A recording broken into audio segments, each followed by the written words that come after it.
kita kedatangan tamu kepresidenan yaitu Pak Miftah. Halo, selamat siang Pak Miftah. Halo Mbak Nisa, terima kasih banyak telah mengundang saya ke sini. Dan satu lagi nih ada kritikus terkenal yaitu Mbak Helena. Halo, selamat siang Mbak Helena. Baik Mbak Nisa, terima kasih. Topik yang akan kita bahas kali ini yaitu mengenai penyebaran COVID-19 di Indonesia yang semakin marak hingga menimbulkan banyak kasus di lingkungan masyarakat. Tanggapan Bapak apa nih sebagai pihak dari kepemerintahan dalam menghadapi situasi seperti ini? Dalam situasi darurat seperti ini, kita selaku pemerintah telah menanggapi banyak kasus COVID-19. Dan kita juga menghadapi dengan cara membuat kebijakan baru seperti PSBB, protokol kesehatan, menjaga jarak, memakai masker, sambil seiring kita menunggunya vaksin telah dibuat yang nantinya akan diberikan kepada masyarakat. Progresnya seperti apa nih Pak? Apakah ada kendala saat membuat kebijakan yang berlaku? Saat ini kita mungkin sebagai pemerintahan harus melakukan evaluasi mengenai pembuatan kebijakan baru yang nantinya tidak membebani masyarakat. Oleh karena itu, maka kita harus menghadapi COVID-19 ini bersama-sama untuk mengurangi penurunan kasus COVID-19 di Indonesia kita tercinta ini. Izin menanggapi pertanyaan dari Bapak Miftah yang membuat kebijakan sehingga masyarakat berdampak sekali sehingga memberatkan mengenai PSBB, itu akan membuat perekonomian negara kita dan mata uang akan semakin menurun. Mengenai tanggapan Mbak Helena, memang betul kita harus mengevaluasi kebijakan baru ini. Meskipun mobilitas masyarakat telah dibatasi, namun masyarakat masih bisa melakukan kegiatan seperti biasanya dengan menerapkan protokol kesehatan seperti yang saya sebutkan tadi, yaitu 3M, menjaga jarak, memakai masker, dan mencuci tangan. Namun demikian, tanggapan Bapak serta kinerjanya seperti apa? Karena kita juga sering melihat nih tingkah laku masyarakat yang seperti menimbun barang dan juga paniknya bui. Menurut Bapak itu tanggapannya seperti apa Pak?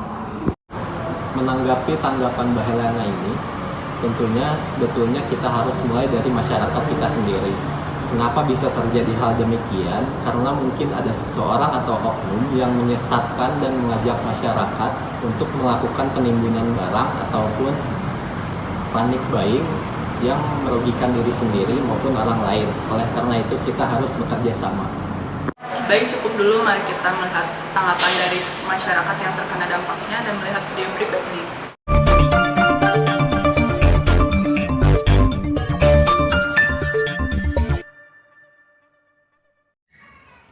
Kita sebagai masyarakat harus tenang dalam menghadapi COVID-19 karena semakin kita panik dalam keadaan COVID-19 ini, maka imun dalam tubuh kita pun akan semakin menurun dan maka mengakibatkan mudah terkena COVID-19.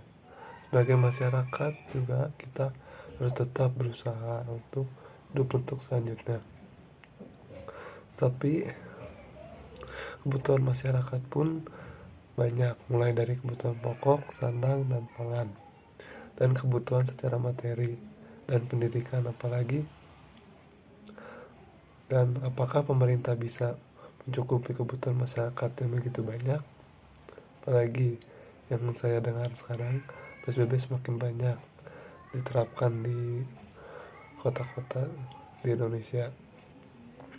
Tetapi saya pernah berpikir, mengapa PSBB ini perlu diterapkan walaupun banyak masyarakat yang kesusahan karena PSBB ini.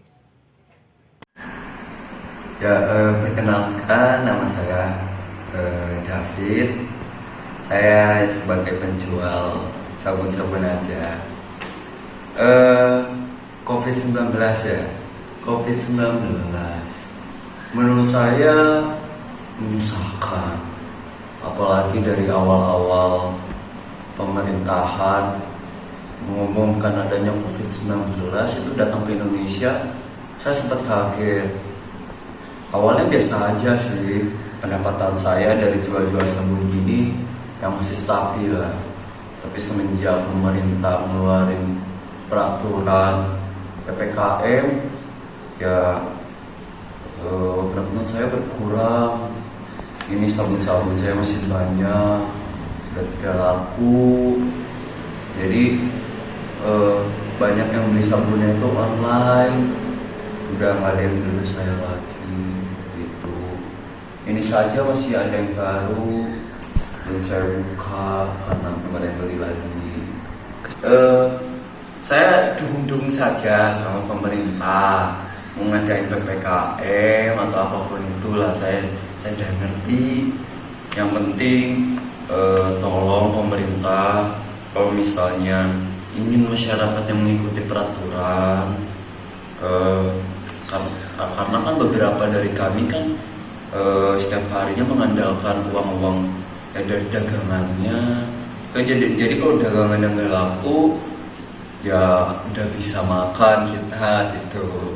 Jadi kalau misalnya kita harus mengikuti peraturan, diem di rumah saja, setidaknya pemerintah bisa bantu-bantu kirim-kirim kita sembako atau enggak bantuan-bantuan yang lain supaya kita bisa tetap makan walaupun tidak keluar rumah.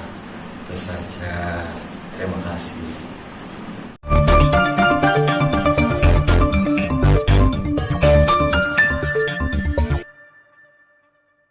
Itulah tanggapan dari masyarakat dalam menghadapi COVID-19 ini. Boleh tanggapannya Bapak Miftah dan Ibu Helena? Baik, terima kasih. Untuk mengurangi kasus penurunan COVID-19, maka kita harus bekerja sama antara pemerintah dan masyarakat sendiri. Baik, menurut Mbak Helena sendiri seperti apa? Baik Mbak Nisa, saya setuju dengan pendapatnya karena memang kita harus dapat bekerja sama. Oke, dapat kita simpulkan juga bahwa beberapa kebijakan dapat kurang menguntungkan dari segi perekonomian, namun kita tetap harus positif untuk melawan COVID-19 sendiri. Betul Pak Miftah? Betul sekali. Sebetulnya memang kita harus optimis dalam menghadapi COVID-19 ini. Jika kita tidak optimis, maka penurunan COVID-19 di Indonesia kita tercinta ini tidak akan terrealisasikan. Oleh karena itu, seperti yang saya tekankan, yaitu untuk bekerja sama antara pemerintah dan masyarakat. Namun Pak Miftah, mohon maaf sebelumnya, jika vaksin masih tetap tidak mengurangi angka COVID-19 di Indonesia ini, maka akan semakin sia-sia anggaran dari negara. Tentu tidak sia-sia jika kita divaksin. Coba bayangkan jika kita tidak melakukan vaksinasi, maka kemungkinan terbesar untuk terpapar COVID-19 ini akan semakin meningkat.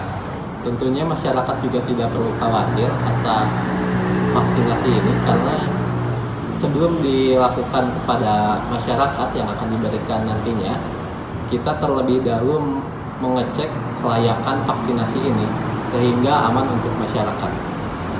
Izin menanggapi pendapatnya Pak, jika vaksinasi sendiri harus dilakukan kepada masyarakat, apakah pemerintah akan melakukannya terlebih dahulu?